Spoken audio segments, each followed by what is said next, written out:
Chicago firefighters are calling out the city for not having enough ambulances and paramedics to safely serve the people of Chicago. They want that fixed as part of a new union contract.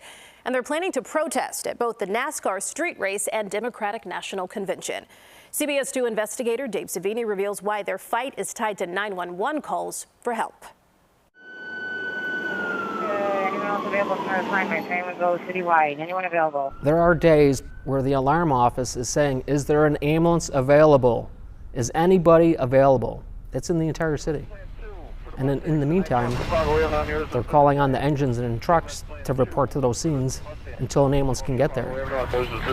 We need more ambulances, and our medics are overworked. Patrick Cleary and Tony Martin are both battalion chiefs for the Chicago Fire Department. The morale of the department is very low, especially given the working conditions, the amount of overtime that some of these guys are working. They both say working conditions have gotten so bad that burnout is at an all-time high, especially for paramedics because they don't have enough of them to handle all the 911 calls for emergency medical services. On any given day, how bad is it? Well, the medics are exhausted. You're saying there's a real shortage of paramedics? Yes.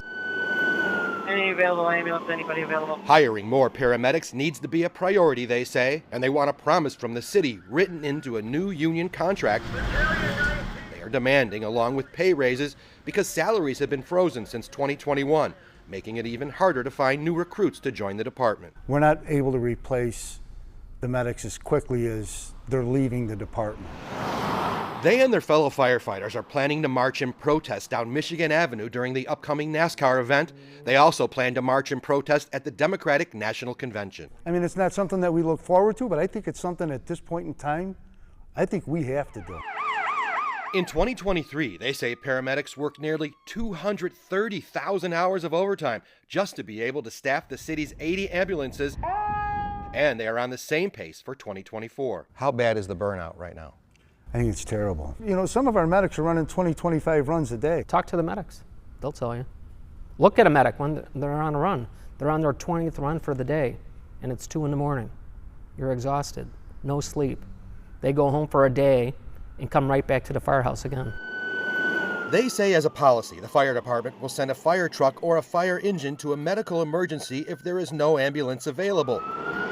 Of the city's 161 fire trucks and engines, 74 of them are supposed to have at least one paramedic on board, provide life-saving help, and administer life-saving drugs on scene until an ambulance arrives.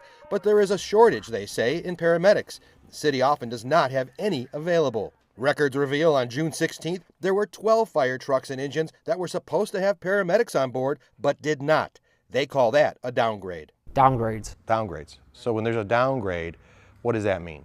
That means that rig, which says on the side of it, paramedic equipped, is not equipped with the paramedic for an entire 24-hour shift. Have you ever seen it this bad? No, I have not. What does that do to mental health? It just demonizes how they feel about work, coming to work. They're upset, they're overworked. I literally have one ambulance citywide right now. And now they're treating patients. It's not good. They also want firefighters and paramedics to be given a day off when they lose a colleague in the line of duty from the same firehouse. And they want more mental health counseling to be made available. Dave Savini, CBS 2 Investigators. We've reached out to the Chicago Fire Department and Mayor's office through calls and emails, but have not heard back.